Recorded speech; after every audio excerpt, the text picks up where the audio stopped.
You're listening to the Sanditon Chronicles, where we talk all things Sanditon and Sanditon adjacent. Come along with us as we dissect all of your favorite characters, scenes, and dialogue. We have so much to tell you. Hey guys, welcome back to the Sanditon Chronicles. I'm Maureen. And I'm Janice. And today we have an extra special thing for you. We have a guest podcaster with us today. We are here with a super fan of Sanditon, Denise. Hello, everyone. Welcome, Denise. Thank you. Today we're going to do things a little different. We told you we were going to do that, so it's nothing new for you. But we're going to talk about our favorite aspects of Sanditon. We're going to talk about the things we expected, that we didn't expect, that we liked, we didn't like, how we thought it should go, where we thought the characters would be.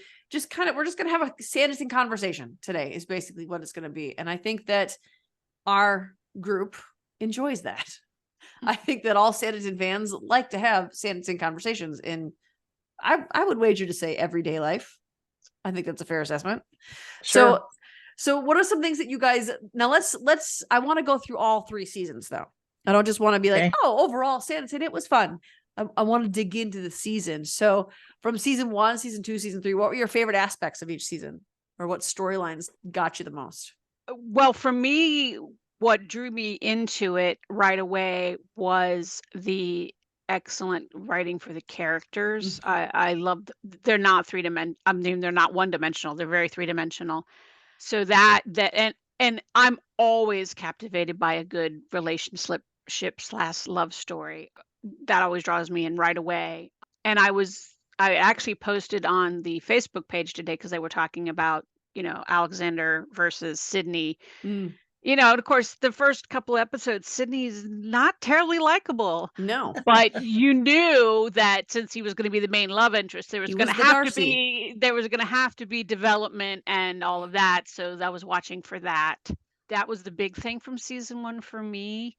But I also liked that it was an ensemble piece. And, because if it's just one, it can actually get a little boring. Yeah, for sure. Yeah.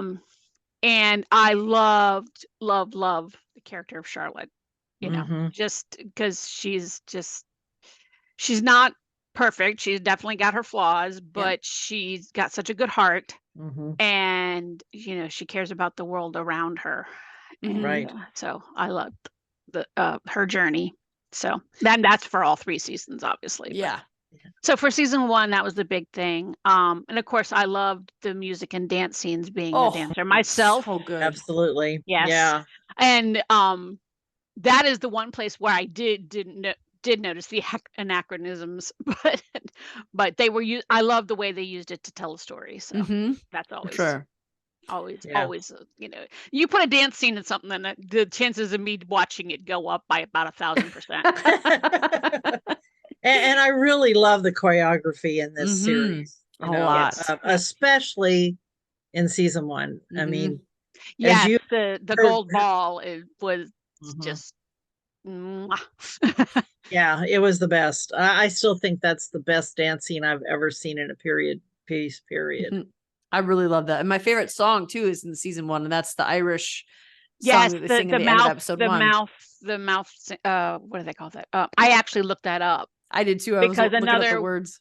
Well, not just the words, but that whole style of singing. One of my other loves is Irish and Scottish and Celtic music. So that lit me right up. They put that in the first episode. I'm like, all right, I'm hooked, Yeah. I think I rewatched that scene when it first came out. That first week or 2 when it had come out, I rewatched that scene almost more than any other scene. I loved it. That music, that I'm Irish. So those are my roots. And so hearing that come out, I was just like, oh, yes, please. Yes. And I actually missed that in seasons 2 and 3. I would agree with that. But, Sanditon got more sophisticated. And so I suppose the music did as well. It altered as it needed to, but that was my favorite song. Yeah, I agree. Of all of the musical scenes that had music, that was definitely my favorite. Dance wise, music wise, that was my favorite. Dance wise, it was the gold ball in episode 6. I would agree with that hands down. It was, what I will have to say is the way the dancing changed to reflect the characters and where they were in the story was amazing. But the whole telling a story through the dance is just Sammy Murray was just masterful in this Phenomenal. series.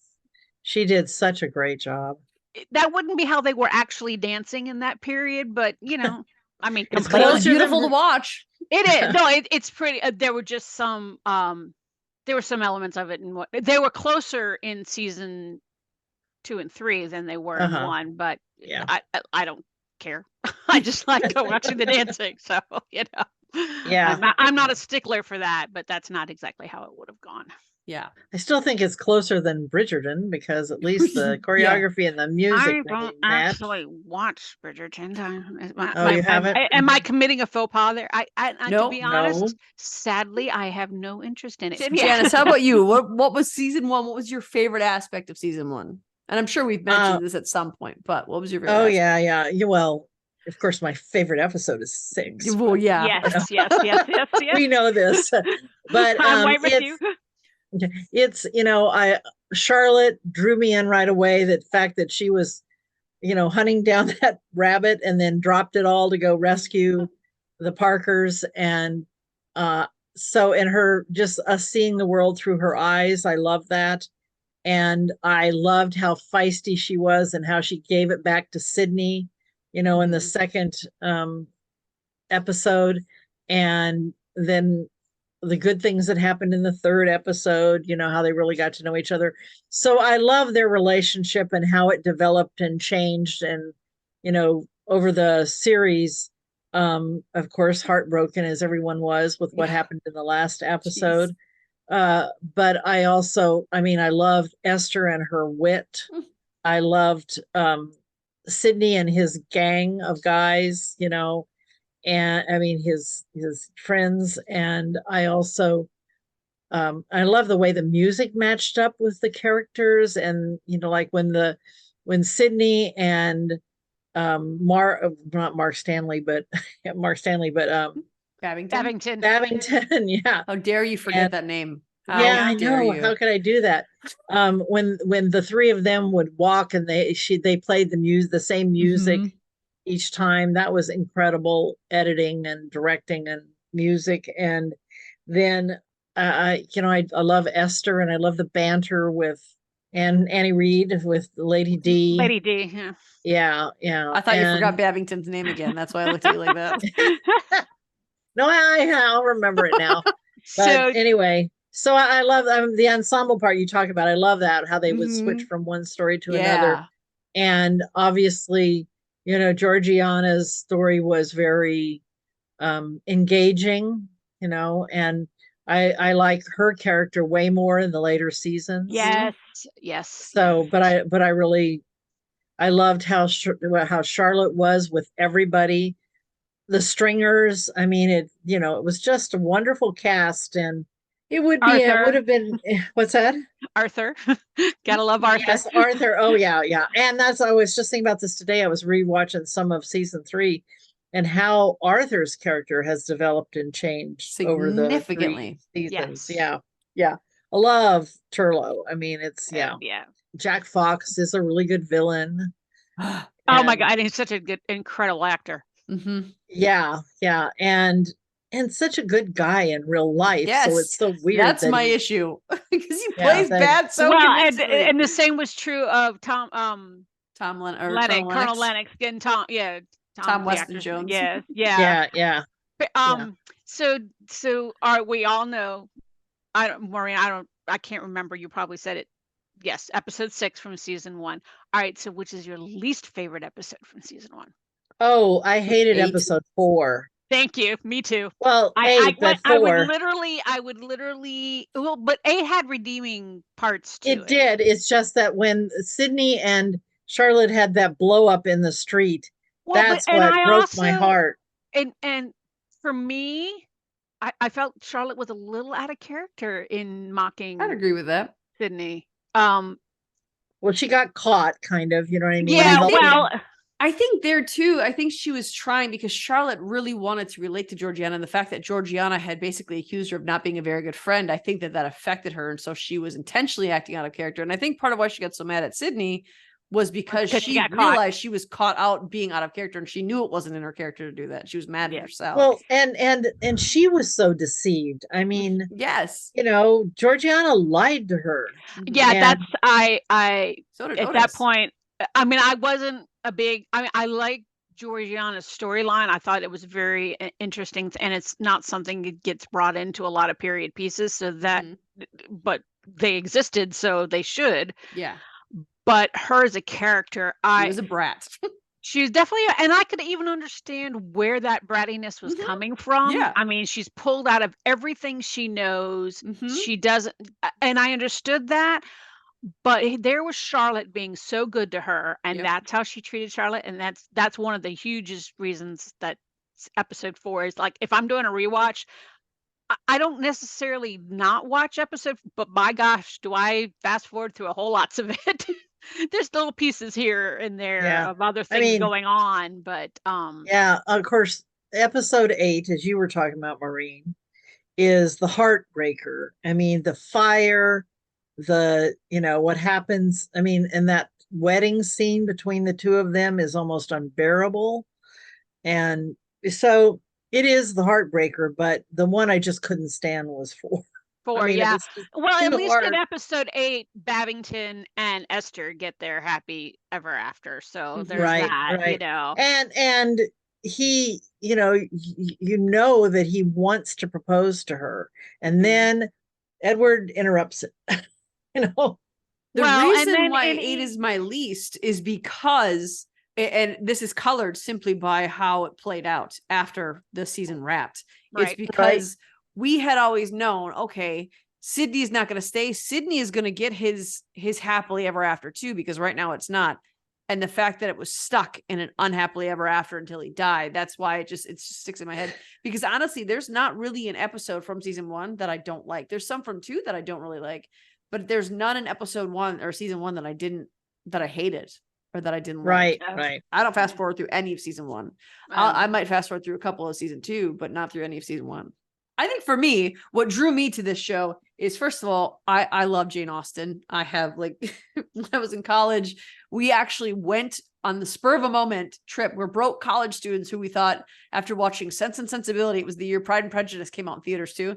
We're like, we should go to London and see all the Jane Austen. And we did on a whim at midnight, bought tickets to London for the next year.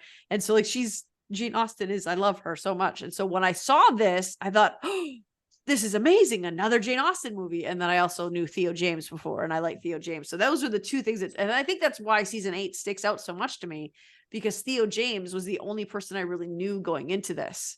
And he was someone who I had liked. So to see him not be in it was kind of like, oh crap. But knowing that from season 1, my favorite thing, it actually turned out to be Esther and Babington. My favorite thing about season 1, not because the other characters didn't have enough development, not because the other characters were poor. And even Georgiana, she was a brat and she was immature, but she was written that way on purpose because they always intended to have more. They wanted to give us something to build off of, and they wanted us to watch her grow. And so I didn't even mind that she was bratty and immature. I didn't like her character very much, but I wasn't supposed to. So with Esther and Babington, watching how that went from not necessarily enemies, but really people who were at odds with each other, or at least she was at odds with him, watching them grow and watching someone care no matter what, watching someone love you, even though you're awful. I mean, as a Christian too, that kind of spoke to me like, okay, I get behind that story. And then watching him protect her. And I think he was the main one in the story who truly, truly protected and went on a limb for someone else.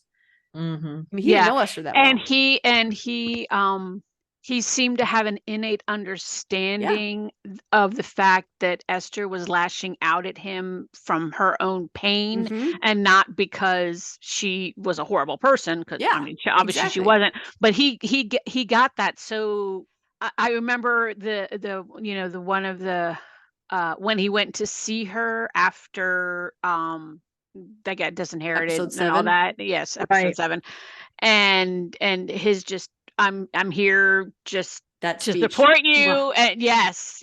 And then the other one, and this goes one of Janice's favorite things, parallels. So his proposal, well, it wasn't his proposal. It was when she accepted his proposal at the ball. I just want, it's enough that you like me, and I want to make you happy. Mhm. So Samuel and Lady Susan at the church. Yeah. Mhm. I was like, yeah, there's some echoes there, boy. Yeah. Mhm. The whole, I can't give you everything. Well, Babington could because he's a lord, but I can't give you all of those things, but I can promise to love you and make you happy. And that was, and that was Babington to Esther in at the ball. So, Yeah. I Yeah. love that. I love that, that they did, and two guys that are just they're fun, but they're just genuinely good people. Yeah. Right. Right. And he did the same Well- thing for Sydney too. Like he could see how Sydney felt about Charlotte when even his own brother didn't, but Tom is Yeah. self-focused. But still, Babington would encourage other people, and he would watch Sydney when he would talk and complain about things. He would watch Tom when he would talk about and complain about things, and he would get right to the heart of matters because he loved people. So Babington was my dark horse in that. Like I was like, I thought I was gonna love Theo James. I love you, Mark Stanley. The Esther Edward dynamic, creepy to say that. Yeah. And the other thing that the church, what was that? Was it episode 1 or 2 from season 1? I think it was that. But the church service with, maybe it was 2. Yeah, beginning of 2. It was like, that's just a little like, ugh. Oh yeah, The flowers. Well, I was like, no, not going back to church there. Thanks very much. And the looks between Esther and the looks Esther made and Charlotte made, Yeah, they were like incredibly uncomfortable. It's like, no thanks. Yeah, rude. Yeah.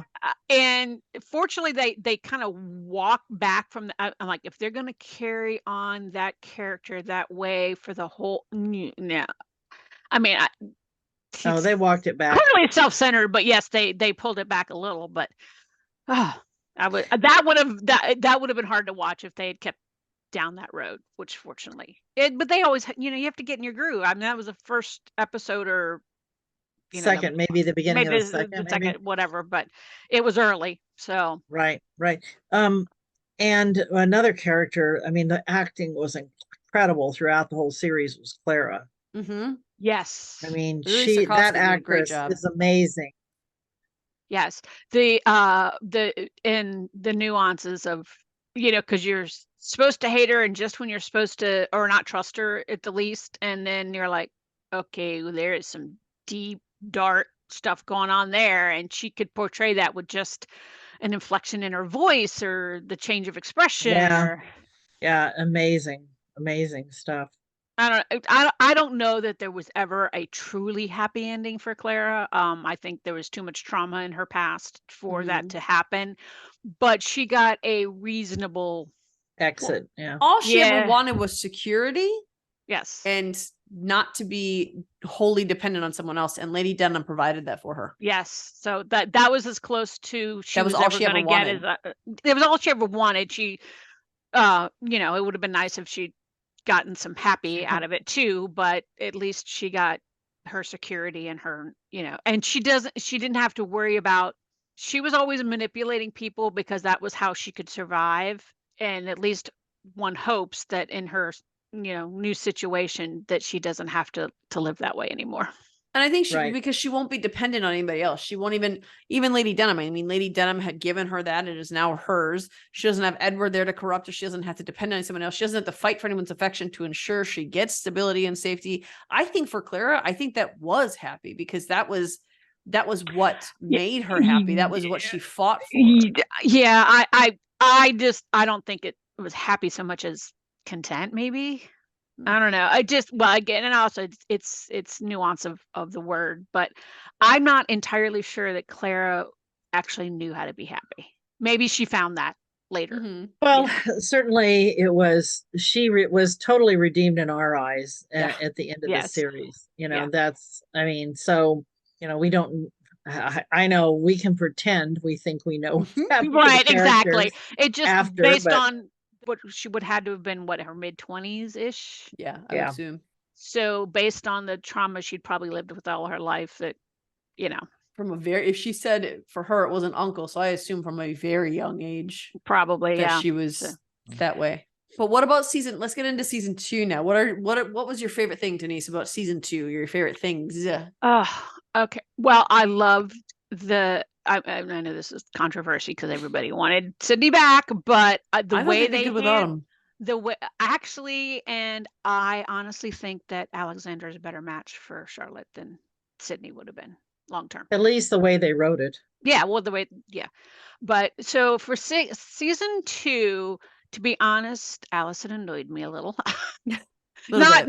Not the way Georgiana did. But Well, I she loved was where, young, immature. yeah, yeah. Mhm. And it was like, are you that? I mean, this is your sister. I think you'd know her a little better, but okay.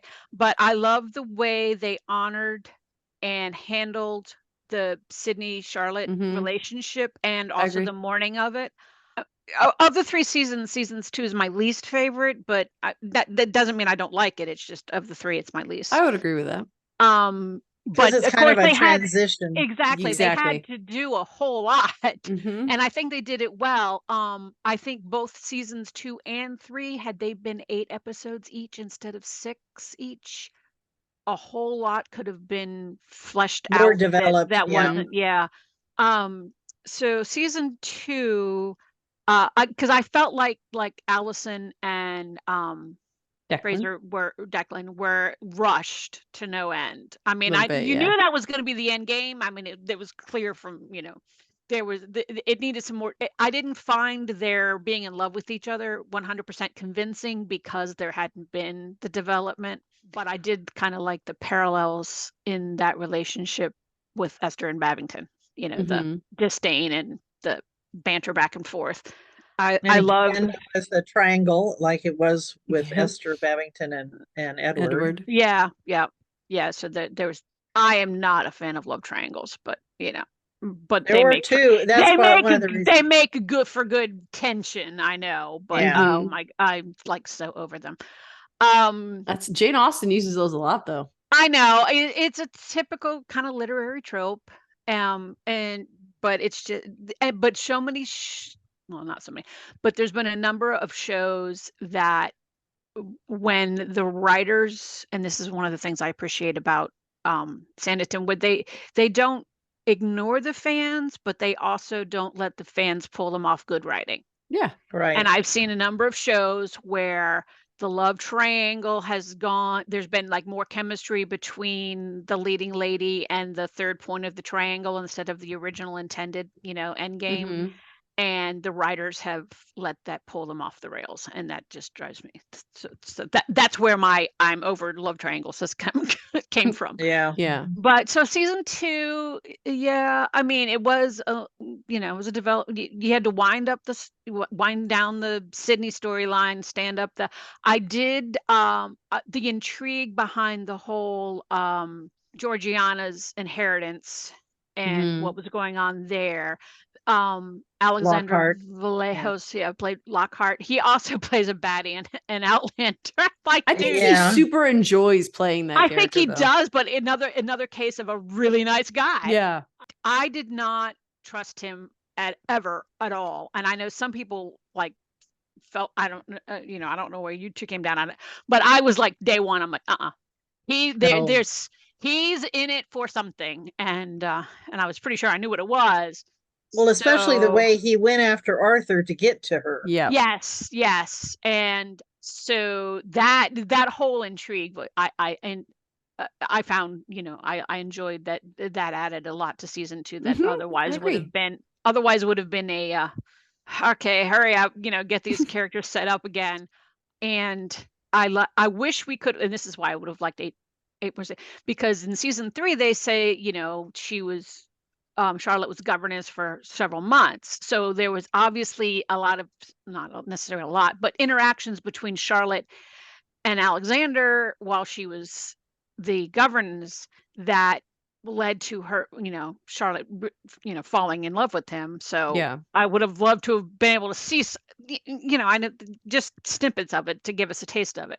It Yeah, can they be, could have developed that piece a lot more. Yeah. yeah, because Not to it's like, mention, how did not she to fall in mention, love with him? yeah, not to mention the relationship with the kids too. Yes, yes. So they was all in a shortened form. Yeah. And I would have liked to have gotten a little bit more of the backstory on, if they'd had 8 episodes of, not so much his former wife, but on Augusta's parents. Mm-hmm. I would have liked to know more about Augusta's parents, and we I just agree got little there. hints there, here and there, that they had to do so much in 6 episodes that they just Mhm. literally probably didn't have the screen time to do it. So yeah, Right. so I enjoyed it for what it was in terms of being the transition and season, and Yeah. there wasn't anywhere near enough dancing in it. So although true. Alexander and Charlotte's dance Spectacular. was good. Mhm. Yes, it was very good. I mean, it wasn't Sydney and No. Charlotte's dance, but given where they were at that time in their Yeah. relationship, and given Alexander's reticence to go out in society, that was. But there's, I don't know if you're familiar with the phrase "icebox moment." Mm-mm. It's Alfred Hitchcock. He talks about you'll watch something, you'll enjoy it, blah blah blah, and then you'll be like 1 o'clock in the morning, you'll be going to get a drink out of the refrigerator at the icebox, and you'll go, wait a minute.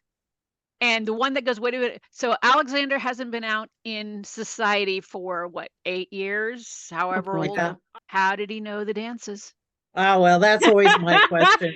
Well, see, How do these people that's an ever know the well, I questions, can know the dances? actually answer that in part for you, based on my dance history and dance knowledge. And all right, so the dances have, if you think like about American square dance, Yeah, which I'm um, familiar with. right? All Mhm. right, so, and they call. All right, so you have standard moves, and they just put them together in different combinations. Configurations. Yeah. And so, and also because it's not like you have the internet then, so the kind of the building blocks of the dances stayed the same for quite a while.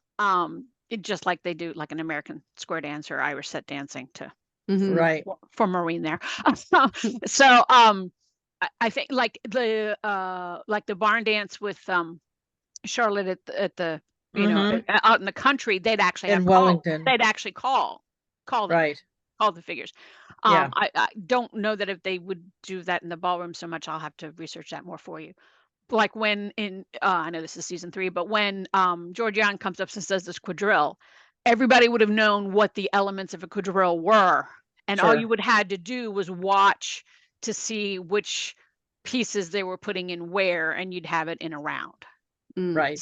But we just Watch it one know round. that the dances that Sammy Murray developed were unique. They were not. Yes, Yeah. and they were there Mhm. for the storytelling purpose, and I loved them for Right. that. But that was one of my icebox moments. I'm like, all right, wait a minute. How did Alexander? I mean, he would have known if he'd been in society at all. He would have at least known pieces. But that Right. was a pretty intricate. Well, yeah, it was like, how would you know that one? Yeah. That was just an icebox moment. That's all. But I did love the way they used the different style of dance to tell the story between Lennox and Charlotte and Mhm. Alexander Right. and Yeah. Charlotte. Um, so that I really enjoyed it in what was that, episode 4? From a societal perspective too, because that's where a lot of the conversations happen between Charlotte and these other Mhm. men was at a dance, which is what would have been appropriate. Yes, that was spot on, and I do know that much about that. So this was where they got more accurate in seasons 2 and 3 with the dancing, where you'd go through the changing of partners. That was so Mhm. you could talk to the different Mhm. people. The first dance in season 1 also had a lot of change in partners. They Mhm. did, yeah, that was The final one too. the final one, yes, but of course Right. they couldn't.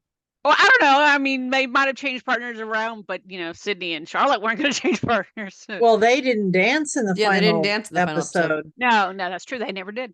And that's a statement they made where she was being emotional, Charlotte was being emotional, and Georgiana says, I know your last dance Yes. was with Last time you your were here, last dance. yes. And I'm like, And that was not true. Yes, there's another icebox moment right there. I mean, but I just put it down to the last time you were at a dance in Sanditon, you thought you were going to get proposed to. No, I don't believe that because, and I will take this to my grave, they messed up Lady Susan's name because they Yes, they did. forgot her name was something else. So I think that had more to do with it than Yeah, that's their meaning. there was a just couple. forgot. There was a couple. They mentioned the Parker sister in the first, and then literally disappeared from the face of the planet. She never got mentioned again. It's like she ceased to exist. It's like the missing baby. Well, she was only Right. mentioned once in season 2, really. Yeah, I mean, she was mentioned once in season 2, and then that was it. Mm-hmm. They Right. never Talk and about it's her anymore. and that's another reason I would have liked 8 episodes. It's like, she's living by herself in London? I mean, what? I mean, Yeah. that would not be, appropriate. So Of what's the course, deal there? in Jane Austen's book, there were 2 sisters, Yeah. Mm-hmm. not one. But yeah, obviously the real reason is because the actress had a baby and couldn't make Right, it. right. No, you get that, but it's like I feel Yeah. like if they'd had 8 Slipped her 8 name in a couple other places. Yeah, Yeah. or series. I in my head I was like, oh, she's caretaking for some, because that was her, like with Arthur, that was her thing. So she's Mhm. found some hypochondriac, basically a lady, hypochondriac lady D in London that she's taking care of, Mhm. because I at her age and being what else is she gonna? I mean, unless she found somebody to get married to, and I just She don't see didn't. that happening. Yeah, exactly. You would. Well, and if if it had been longer, then they could have even had Arthur write a letter to her, Mhm. or Right. Or they could have said, "Oh, we got a letter from our sister, and she says, she right. and so are doing fine." After all, But they when got a you couple letters from Sydney throughout the season 2. Yeah, exactly. And he was So dead. right, and she was so, like, the incredibly tragic episode 8, she was, like, so insistent that we're Parkers, and that doesn't happen, and that was Right. one of her finer moments, if you ask me, but, It was, yeah, yeah. So she was clearly invested in the family. So for her to get the quick mention that since I'm no longer living with my sister, I'm, yay for you, Right. Arthur. For that to be it, it was just a little bit like, Yeah. okay. And Yeah. once again, I think it was a time problem. They had so much they had to do in 6 episodes. Well, and the truth of the matter is, we don't know. They could have shot some scenes that got cut that might have included that information. It could have, yes. And because that would be Because the first thing to hit the floor, because it doesn't, it's not the essential. other really horrible thing I thought, and I don't think they would do this because it would just be, but for all we know, the missing baby could have died. It was Yes. not uncommon. But No, I'm sure that wasn't baby the case. James. Yes, that wasn't the case in their minds, because that would just be so tragic, and it would, definitely been mentioned. But I'm yes, really mad at the myself right disappearing now baby. What's that? because the Parker. Oh, The talking about missing Mary Parker. and Tom's baby. Yes. Like, Yes. what missing baby happened in season 2 that I forgot about? Yeah, that Oh my gosh. that baby. That missing baby, yeah. I thought this was a whole storyline that they were looking for I a mean, missing baby. I was like, how did I miss that? No, the Gotcha, I gotcha. the missing infant. And he Yeah. would have been like, A year or and, you two, could a put down year some of anyway. it to him being in the nursery Yep. because he was Right. younger. He But was with the by the nanny. time, Season by 1. the time you got into season 3, that probably would not have been the case as much. I mean, there would have been time, Well, Right. but there was never any nanny to take care. So it's like, season 1 there was. girls look at, yes, in season 1 there was, but in season 2 and 3, it's like, where did They he would go? they Who's mentioned a taking nanny care in of him? season 2 when they would usher the kids off. They would tell them to go up to the schoolroom where the governess was or where the nanny was Yeah, or but whatever. at So that point he would have been. I feel like he would be Walking on a team anyway. at least. Yes, and when they was like all saying goodbye to Charlotte, he would have been there for that, absolutely. Yes. So the missing baby. Okay, So. gotcha. Yeah, I was just having like an internal struggle, the waiting baby? for you guys to finish talking so I could ask what you were talking about. Oh my Yes, gosh. Yeah. The missing baby James Parker. But I think also Yeah. I think they got away with it a little bit with Diana, because at the end of season 1, Diana clearly did not want to stay in Sanditon, did not want to return to Sanditon, talked to Arthur about how great it is to be going back home and how she'd rather just stay there and never leave again. Right. Yeah. And Arthur was the one who wanted to come back. And in my head, the way they made that work, I agree. They should have mentioned, she would have written a letter. She would have sent something to her brothers, because I mean, she had been doing it all along. So it would have continued. But I think that for her, it was, I'm not going back to Sanditon. If you go, you go, but I'm not going back there. I totally agree. I totally but her name should have been mentioned. I can totally see that. That's why in my head, she's like taking care of some hypochondriac lady. Yeah, because you're right. She wouldn't be able to live alone. I mean, she would have a housekeeper and stuff, but she wouldn't be able to live on her own without. Right. And then when they went to London for the trial, she She clearly would have been wasn't living at the house. So that's why I said, in my solution for her is that she's off taking care of, Yeah, she's I'd found agree with some, that. but absolutely, I She's totally living with a agree. doctor. Whoops. Yeah, Her dream. exactly. So, I mean, I totally agree with you. I mean, after the tragedy of everything, especially with Sydney dying. Well, Janice and I were talking, and when we were doing our season 1 episodes, I want to know what happened to their parents, because the way that Sydney, I do this all the time. The way that So do I. Sydney handled Papa Stringer.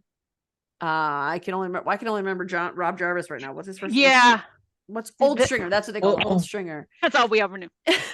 But the way he talked to them about how you don't want to see this from your father, trust me, Right, something tragic happened to their parents to And make I- Diana the way she is. So Was it- I think that Sydney's death severely hemmed her in to her own world, especially Yes. since he died of a disease. But I also attached that the way he talked about Old Stringer and to James. Another James, that I also wondered about if some of that was coming from his experience with Georgiana's father.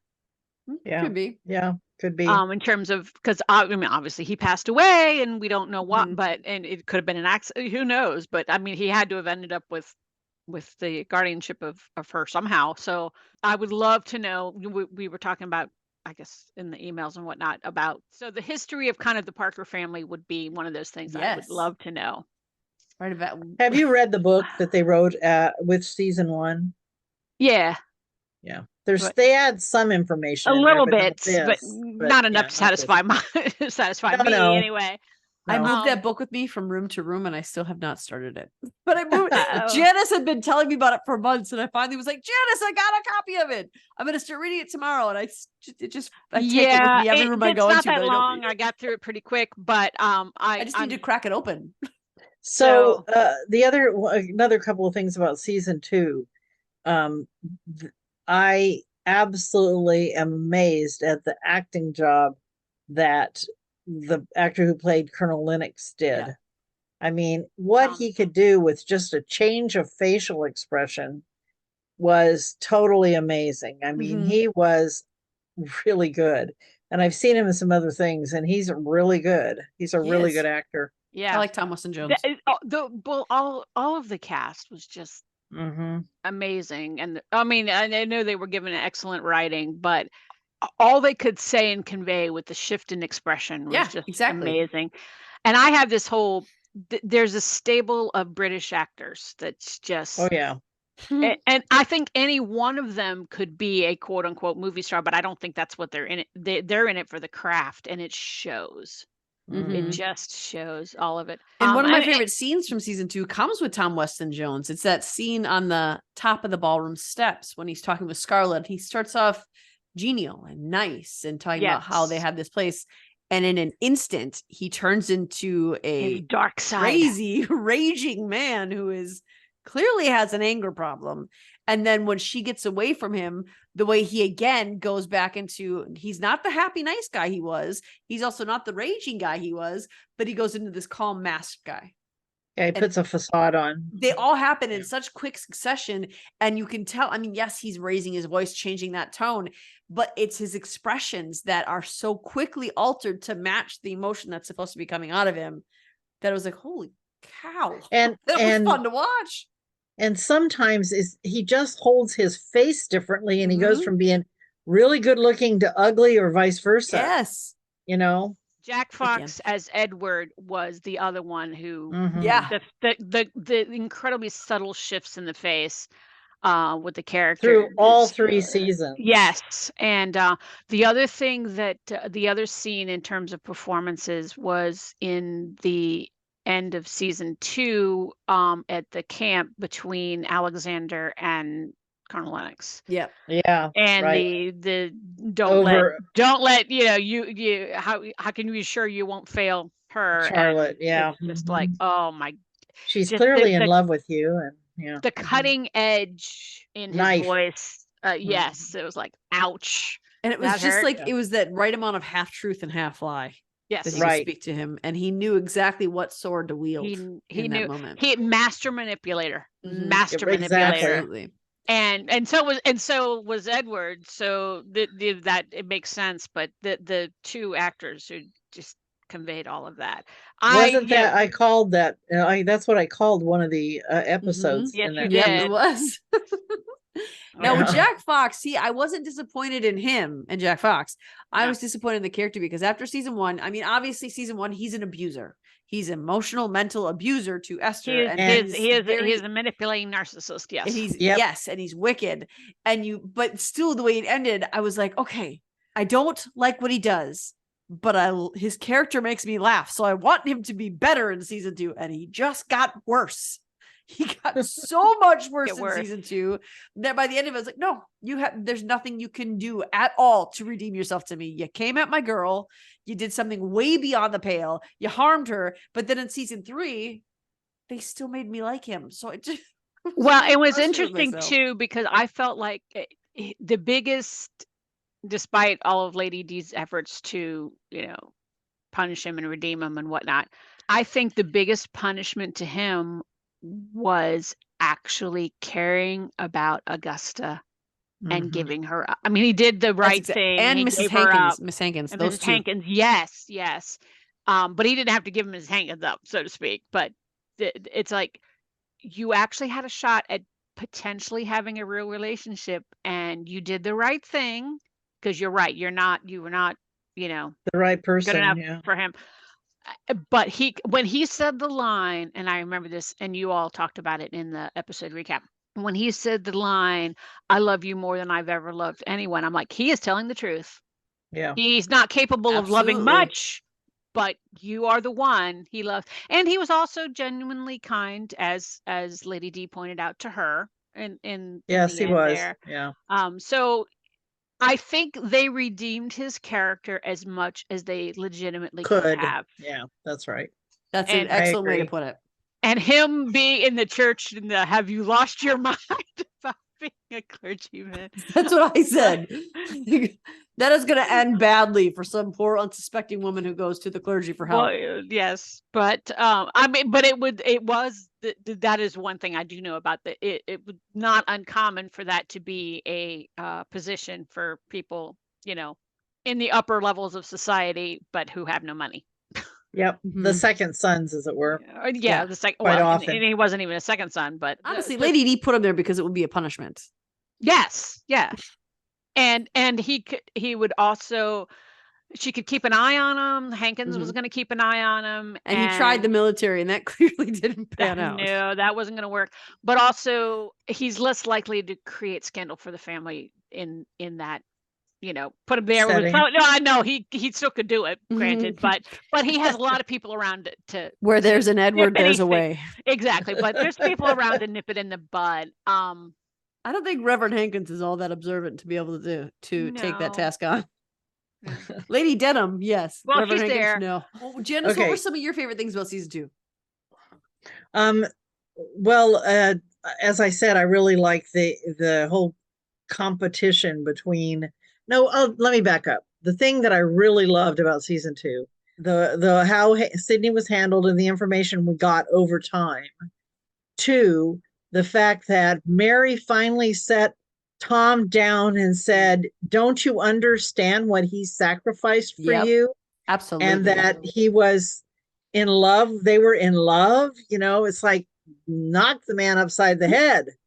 And 3, the fact that he did redeem himself and challenged Lennox and won the card game, and was the hero for the town. I love that.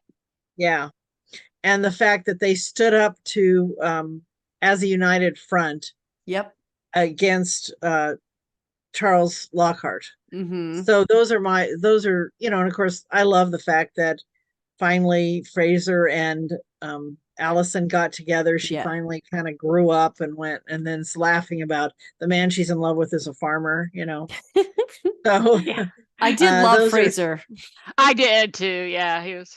And the background we get with Charlotte and Colburn, you know, I Mhm. mean, we learn more about Colburn, and I love when my he lets background. his guard down and opens up to her, I loved all of that. Of course, I hated the way he treated her. I mean, finally, they're having breakfast together. The family is having breakfast together, discussing a dog outside, and instead of just inviting her to sit down and join them, he takes her in and fires her. I mean, you know, so I was, as you know, I was Yes. not happy with him for quite a long time. The number one question asked at the end of season 3 was, is Janice on board with Colburn now? Yep. Yep. Everybody knew. And I knew it was going to happen, but Yes, it you wasn't didn't at have the to end like of him the whole season time. 2. Yeah, you know. He just had to earn your love and faith. That's right. He had to show up when he needed to, and he did in season 3. Yeah. So, yes, he did redeem it. So I loved all those things that happened in season 2, along with the dancing. I love another thing I love Arthur sneaking around, changing the place settings at the dinner so that Georgiana would be next to Lockhart. Of course, at that time, we didn't know what a bad guy he was. But yeah, you did. Okay. We knew he wasn't to be trusted. We were never fully in behind Lockhart, but he entertained us. Well, I was with Mary, who was going, really, to Arthur, can he really be trusted? I mean, I was with her, but I was getting it. Obviously, Arthur didn't understand that. So that was really fun thing that he did, switching around. He was having such a great time playing matchmaker, as it were. You know, and yeah, and it was fun having Miss Hankins there trying to keep an eye on Georgiana. And, you know, when she sees those nude drawings, she is like, well, that's how God and Adam, it was for Adam and Eve. That's what God intended. She is such a special place in my heart. So one of the things, I don't know if this will be a little bit of redemption for you with Alexander and the breakfast scene, but what I did like about that scene is, even though at that point, you know, he had to know even then that he was planning on firing Charlotte. Right. The moment he left Colonel Lennox, he thought about it. Yes. Yeah. Or definitely on the beach, that's for sure. But he made the promise to Leo that he was going to be a better father. And despite the fact that he was going to take actions that was going to break his heart, he was keeping that promise to Leo. And that was one of those moments when you realized that Alexander was changing as for Alexander and not just to please Charlotte. Right. No, so that's right. That was a redemption for me. He was still under the belief that he wasn't good for her. Yeah. Yeah. You know, that his confidence had been wiped out. But you know, and I just felt so bad for both girls, but especially for Augusta, you know, because she's like, you finally started being a human being, you know. Yeah. And then he runs back to in town to see Charlotte, and he just doesn't. Oh my God! It doesn't give him a chance, but he can't just spit it out, you know. He can't spit it out, but she cut him off so fast, though. But it's because he didn't profess his love for her. He confessed the girls would like you back at the house. Well, he said the house misses you already, but she knows. She knew at that point, I think, that he had a hard time saying what he had to say, and she should give him a little time, and she just cut him off. Now, I know she was really hurt. I understand where she was coming from, but I was like, that was like one of those, you know, in Romeo and Juliet, when she doesn't get the note, and it was one of those moments to me. It was like, yeah, okay. Well, and they had to do that because there was a third season. Exactly. You know? Yes. And I understand all that, but this is one of the reasons why I wasn't ready to accept him yet. He had not earned my belief in him. Yeah. Yeah. I the first real, well, the scene at the camp when his concern for Leo and the whole scene at the camp. And then when he was clearly keeping that promise, even though he was breaking his own heart, that really set me up to really be invested in him in season 3. All right. So we never got the story of where, Miss Hankins was before from season 1. Right. Because she was clearly her position was to take place of the boarding house woman from season. I can't Right. remember her Griffiths. name. Griffin, Yes, Mrs. Miss Griffith. Griffin. So obviously, I mean, that it was written to fulfill that role, and that actress probably wasn't available, and so they No, she was doing another series. right. But so we don't know what happened to her, but I mean, any number of things could have, She spent her winters in London and just came out there for the summer. Yeah, Anyway. so not having her absence explained didn't bother me anywhere near as much as you could have dropped a line about where Miss Hankins was before.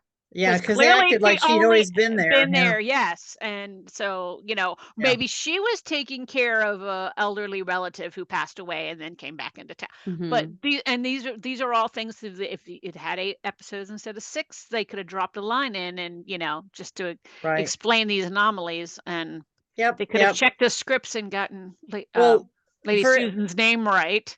Exactly. For instance, though, like one of the reasons that, aside from Georgiana looking at his portrait, the reason that it wasn't a big surprise that Otis came back was because of the scene that was cut from season 1 that they released. Yes. Of her getting that note from him. Right. I like Tom a whole lot better in season 2, especially and when he didn't fall for the gambling at first, I was like, yes, Tom, good. Oh no, Tom, don't go there. But once again, the manipulation by Colonel Lennox was just because Tom did not want to gamble, but no, he didn't feel like he could say no to Lennox. Well, because and of the every position he held. every time Tom tried to get Lennox to talk about putting the barracks there, Lennox so masterfully, redirected the conversations. They write those manipulative characters really well. So so 2 things I'm thinking of we haven't discussed. I just want to mention. I love the way the relationship in season 2 between Tom and Arthur really improved. Yes. And that Tom recognized that Arthur was really contributing in a significant way. And the talk, when he says, I don't know why I was looking for somebody to replace Sydney. Right. You've always been, oh my God. Yeah. That might have been the highlight of season 2 for me right there. And the other thing about season 2 is after all the manipulation by Edward and what happened to Esther was, and how Clara went along with it for a while, the redeeming part for Clara was not only that she left the baby with Esther, but also the fact that she spoke up at that breakfast. Yep. I mean, that was a masterful scene. Right. More than spoke up, she literally knocked that wine or whatever it was. Broke the rind. Down. Yeah. Yeah. That he'd put laudanum in. Yeah. She stopped it. That was the other intriguing little tidbit from Clara's past that I would have loved to know more about, because she talked about, I recognize the symptoms of laudanum dependency, and it's like, okay, wow. Yeah, she'd been in a not good place. Yeah, exactly. There's a couple. The other time mystery is, all right. So you married Alexander and his first wife married young, but she was the twin to Augusta's mother. Augusta's 17, 18, and Leo's. It's really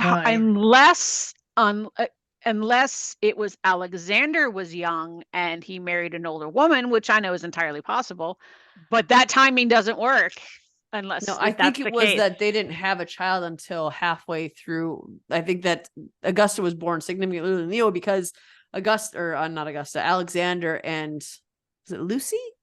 Yes. No, is that her name, Lucy? Yeah, Lucy. Yes, but I think that with her, the gist that I got from understanding Alexander and Lucy's relationship is that very often he was too focused on work, probably recouping what his alcoholic father had lost on there.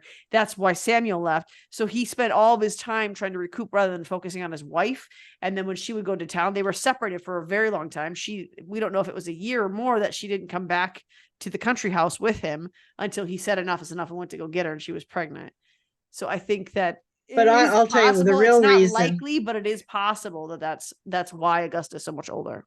Well, yeah, but there's that's a lot of years that she What, would have 8? had to. Yeah, I mean, if Well, this is if what there I weren't think. so many years between Augusta and Leo, I could, but just the fact that he said we married young, and then all of a sudden things don't add up for me anyway.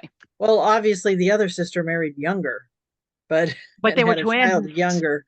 Well, But I just know saying that that I she married know. younger, that you Yeah, said that yeah, they married at the really, same really time. young. Yes, yeah. I mean, you could probably finesse it out, but I feel like that's one of those times. This is, and you've said this before, Maureen. They're so good at writing this that Mhm. when things like that happen, it really sticks out. You're like, didn't somebody sit down with the pen and paper to figure Yeah. figure the ages Right. out? You know, so when they Well, do hit, they do get those little blips. It really sticks out because everything else is so good. well, it also might be a little bit of a case of the She could two have been older. actresses they found that they wanted to use. They just went with those ages. Right. So if you had And I think that plays into why we only got 6 episodes, because I think when the fandom made such a compelling case for them to bring it back, and then they did bring it back, I think that it was likely a little traumatizing going from season 1 into season 2. In that interim, COVID happened, all this crap happened, well, they were all the actors, filming. all these actors were going different Yeah. places. They struggled. Obviously, they struggled to get main cast members back on the show, period. That I think that they were like, okay, we have you now. We're just going to film both of these seasons. And that's what they did. We're going to film both of these seasons back to back. We're going to get them out there, and then we'll just edit them down. And I think that plays into the mistakes, the continuity errors. And it plays into that we just got 6 episodes instead of 8 because they wanted to respect the time of the actors and get them in and out quickly. But I think that They were that makes some also of the writing suffer a little bit.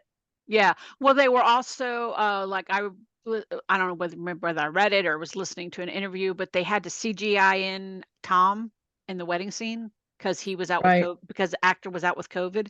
So they're Yeah, also that's dealing right. with I didn't know that. yeah, Yeah. so they're dealing with COVID protocols. So that was the other reason. I don't know what they were in Great Britain, but COVID, and so it's understandable that I understand why we only got 6 of each, but you really feel that not being able to flesh things out, having these Yeah. little hiccups in the continuity, because they quite literally didn't have time to iron that stuff out that they might have otherwise had. All right, so Mary makes the comment before she collapses that it's barely autumn. Do we have to have the fires? It's barely autumn. So I'm 'Cause thinking she was early. hot. Yeah. Yes, yeah, she had the fever. So I'm thinking early September-ish, maybe. Okay. Mhm. All right. So then within a week of that, the whole Alexander Charlotte situation gets ironed out. But again, we don't know or exactly how much maybe time has 2 or passed. maybe 2 weeks, right? But so all right, and figure a month for them to get from the cliff scene to being married, because I can't imagine that they were going to wait any longer than they had to. Yeah, given how the fact that they barely got there in the first place, plus she's not a spring Right. chicken, et cetera, et cetera. No, I'm sure you're So right that it happened pretty quickly. so that would have put it just November-ish, When they shot it, you October. mean? No, not when they shot it, because they shot it around Christmas. Or no, they shot Lady D's wedding around Christmas, I think it was. Her wedding. Oh, her almost wedding. Her almost wedding, sorry. Yeah. So in Sanditon world, if it was barely autumn when Mary collapsed, all right, let's say 2.5, 3 months, so that you're gonna put it November-ish, maybe. I can't imagine that. I would have thought they would have decorated differently if they thought it was going to be Christmas. But the wedding decor was very spring, but it's like it wasn't spring unless they waited till the next spring to get married. But then you have the problem of like Leonora and Dora and them not being bigger, because it would have been more than I think that already over a I think the year. wedding happened much earlier than you're thinking. If it was barely August, if it was barely autumn, it could have been the end of August even. So We're talking England. We're not talking. No, I know, yeah. But all right, so let's just say October-ish. And I was disappointed that Charlotte didn't have any cornflowers in her bouquet. I would. Well, we don't know what order. Once again, if it was fall, they wouldn't have been, and they were blooming in the summer before, they wouldn't be available. But also, we don't know what order they shot it in, and originally they weren't going to use cornflowers in the story.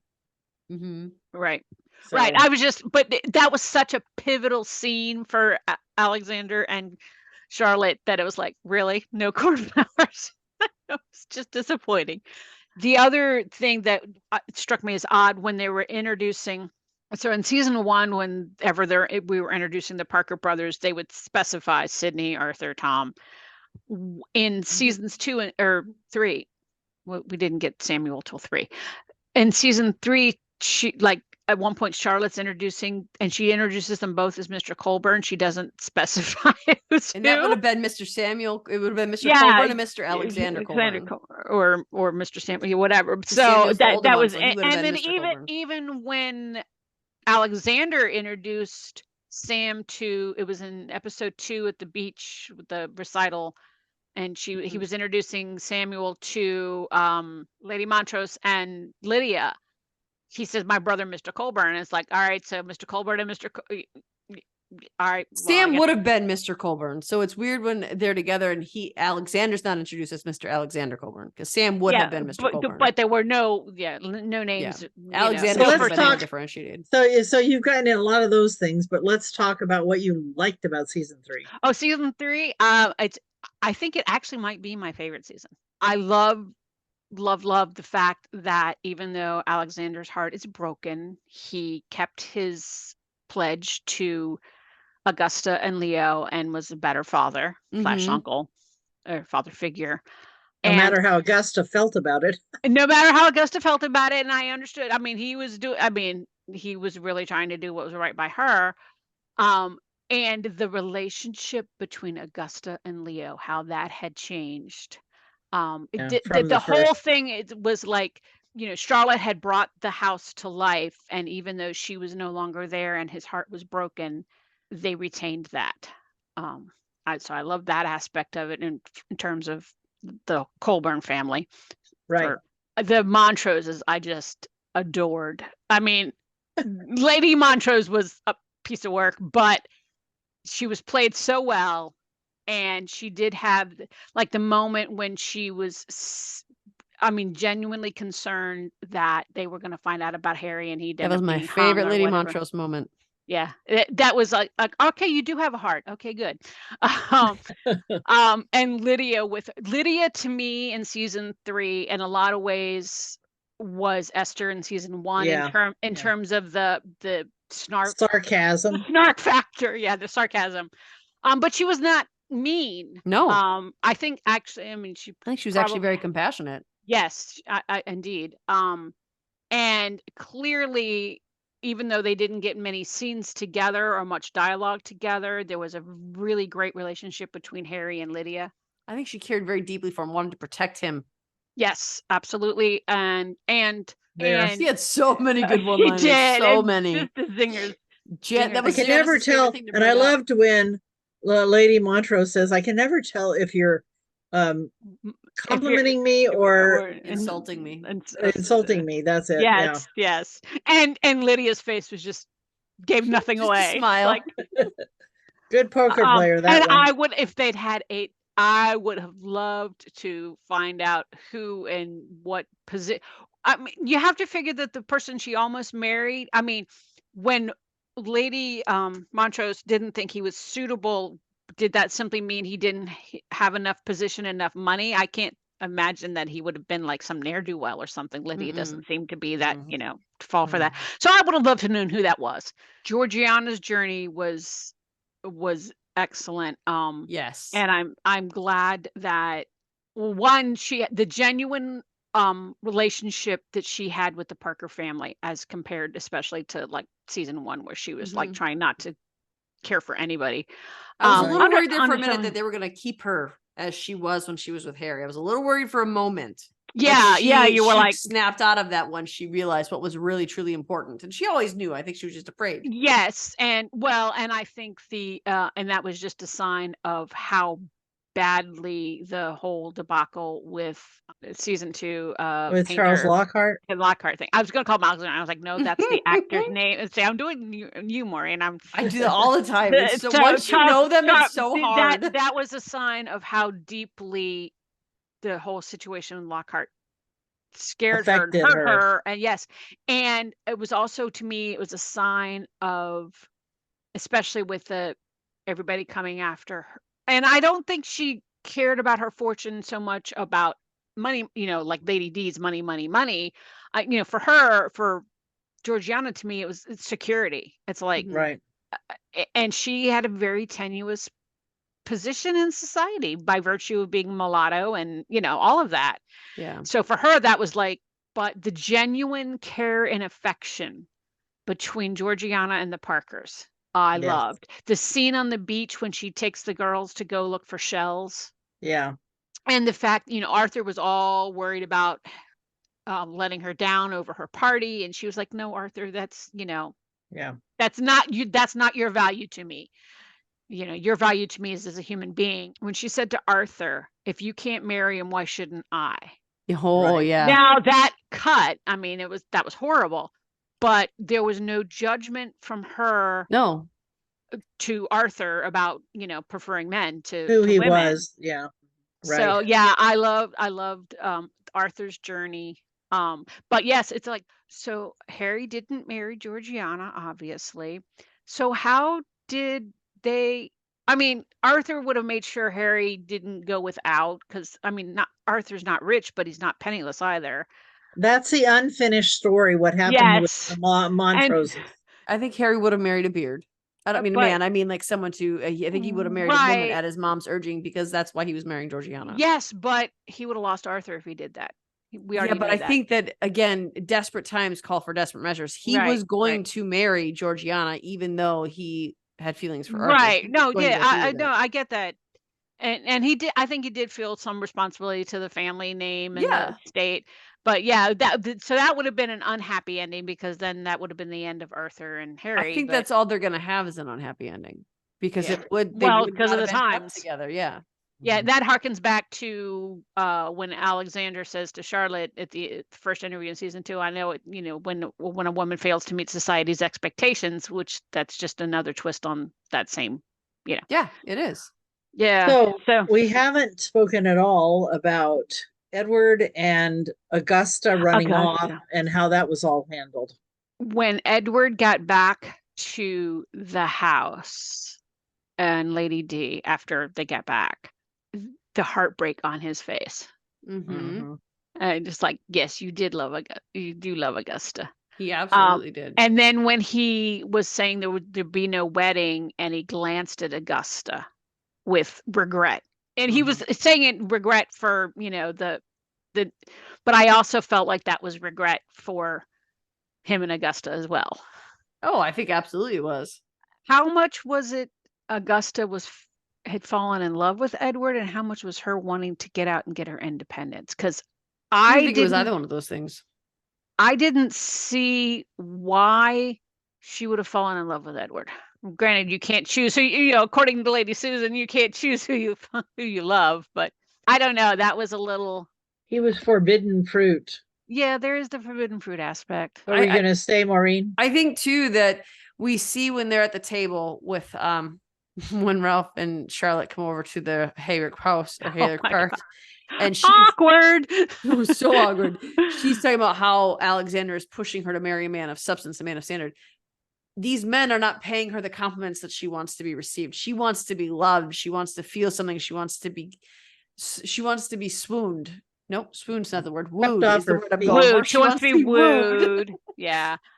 And Edward did that. And I think we can see on the bridge when they're having that talk, because at first she's like, no, I know your reputation. Exactly. Why would I? Edward rises to that task because he, A, likes a challenge. B, she reminds him a little bit of Esther, but C, she has money and he needs it. So he rises to that occasion. He showers her with nice words, with letters, with things that would speak to her. He finds things that she likes and he romances her with the things that she likes. And I think that that's what she was drawn towards. I don't think it was real love. And I don't think it was that she just wanted to get out. I think that she thought it was real love because Yeah. he paid her attention and made her feel things that she wanted to feel, Right. rather than Well, an endless and marriage. the other moment with Edward, that so he's in this church trying to write the poem, and Miss Hankins comes in, but he's like, at first I sought to conquer her, but now I find, and it's like, you've really fallen for her. Yeah, and absolutely, I totally agree with the Esther parallel. It's like, this is my chance to have Esther, but I think he just liked I don't even think he loved Esther. I think he liked the challenge that Esther presented to him. Right. And also Esther, if he could have coordinated with Esther, then he would have gotten into the inheritance one way or the other. Right. You know, Yeah. whichever way Lady D decided to go. But oh my God. And I just like wanted to smack the bejesus out of Reverend Hankins so many times, because I'm like, Yeah. how can you be so cruel to your sister? Yes. Right. So it was great when finally she stood up to him, and then he invited Dr. Fuchs over to have tea or dinner or whatever with Yeah, I them. would invite him over to tea. I would have When liked to seen another scene with them finalizing that they're together. I The was hoping they would be in the wedding the montage. Yeah, they are. They're in the pews. They're sitting No, I together in mean the their pews. wedding, because you got Oh, their Georgiana. wedding. Yes. In both scenes, for the wedding scenes for Georgiana and Otis, and for Alexander and Charlotte, we only hear the women taking the vows. I mean, obviously the men took them at some, but we don't get it. And I feel like that was a very pointed thing, because you're talking about they're both making choices for themselves. You know. Yeah, that's true. They finally made the right choice for themselves, not for their fathers, not for society, not for any of that. I'm choosing this person to spend the rest of my life with. So Absolutely. we only heard from the ladies. So before we get to some other subjects, I just want to go back to the scene where Alexander and Charlotte show up at the hotel, the room, whatever, that place, Boarding house, to find Augusta and Edward. And we find out that Edward, in fact, had not taken real advantage of her and was laying on the couch.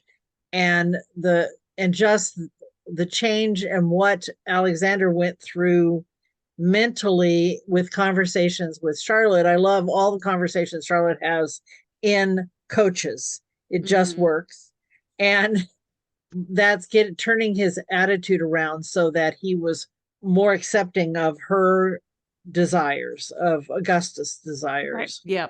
The growth, I mean, there's Charlotte's heartache over Alexander colored her advice to Augusta, because so irresponsible. Yes, it's like, and that harkens back to her facilitating Otis, and so you've got those parallels again. But her conversations with Alexander while they're going to hopefully rescue Augusta, are so much, in season 1, I know I'm too opinionated, and she's not, that's not that she is any less, but she approaches it more maturely. Right. She's grown as well.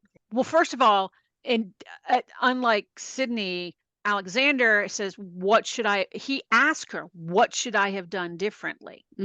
Right. So he's seeking out her counsel, whereas Sydney kind of took it begrudgingly. And the fact that, so when Sydney found out in season 1 that she would facilitate the meeting where she's the reason that he ended up being kidnapped, basically, because and he flies off at her, understandably, because he's terrified. I guess they shot that scene about 6 different ways. Yeah, I remember reading that.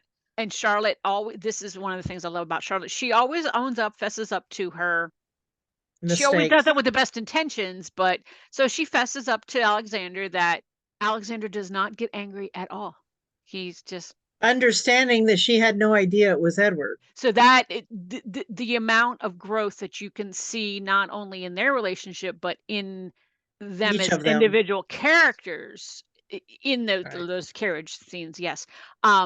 But I think And- there's an essential difference there too, and why Sydney reacted the way he did, and why Alexander reacted the way he did, because she was actively hiding correspondence from someone that Sydney expressly forbid her to be around, Right, and right. Charlotte was well aware And- of that fact. Right. In the case of Augusta, she was No idea. unaware, Ignorant. and Alexander didn't forbid her from writing or whatever. He said, no, you can't be with this guy. He's not going to be your match. No, he's not allowed to court you.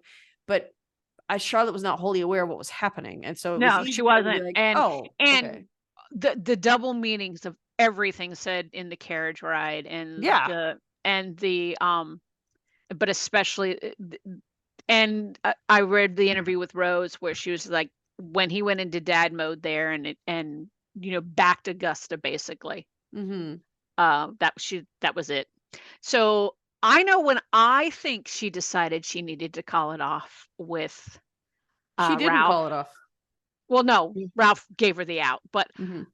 but I have a moment in that episode where I think she had come to the conclusion, I've got to find a way out of this engagement.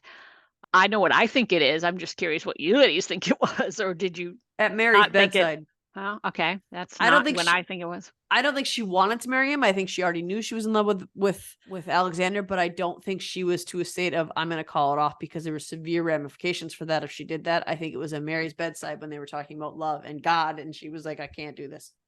I think she'd already. For me, I feel like she'd already come to that conclusion. She was just saying it out loud to Mary at that point. And I also think it was when she saw how Alexander behaved towards Augusta that she decided that's.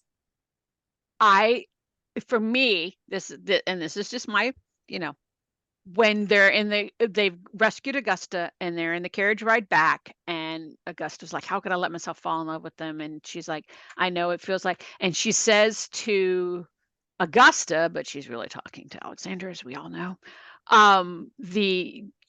your heart will heal. Mm-hmm. And they have that look between them. And to me, that look said, no, it won't. And that's the moment when I feel like she was like, I don't know how, but I can't marry Ralph. Oh. To me, that series of scenes, I think. Yes, but that was the big culmination when she said that, knowing full well, knowing from Augusta's standpoint, because she'd been through it with Sydney, that yes, Augusta was going to recover, but Right. her love with Alexander is a much deeper, more mature love. And she knows that when she says that, and she's trying to reassure Alexander that you'll heal, but she's like, no, we're not, it's not that for us. That's how I interpreted that scene. And that's the moment when I think, and then to me, it was confirmed, because when they got out of the carriage and she reached for his hand, I feel like she was trying to say simultaneously, give me, I'm going to figure it out. I'm going to, Right. get this. So that's why, I put them all together, and that's why. And then, she expressed it out loud to Mary of, I can't, it's, marrying somebody I don't love because I made a promise to my parents that's not great, but I did make a promise, and we all know Charlotte, is going to live up to her word. Even more egregious would be swearing before God that I love somebody and I don't. That was the greater breach of trust then. So that's just how I saw it. And thankfully they wrote it so that Ralph let her off the hook. Yeah. Yeah. A lot of people were really hard on Ralph. I wasn't. That was for one episode when he was a little like, he was so scared of losing her that he was a little bit of a jerk. Yes. And absolutely. He was out of his, he was so out of his depth. Yeah. Yeah, absolutely. So the other characters we haven't talked about, Lady D and Samuel. Oh, or Lady D and I mean, Lady Raleigh Price. Susan. Sorry, mixed it up. I love that relationship of Susan and they could continue the series with that one. Absolutely. And so do you feel like they would have gotten to the altar before Charlotte and Colburn? I think they might. No, I don't think so. You would think, well, and they had no really reason to rush to it either. And the fact that Samuel did not know that it was the king, and remember in episode 2, he says, I don't listen to gossip. I prefer to ferret things out for myself. Mhm. That was Right. just confirmation that no, he doesn't listen to gossip, because otherwise he would have known it was the king. Yeah.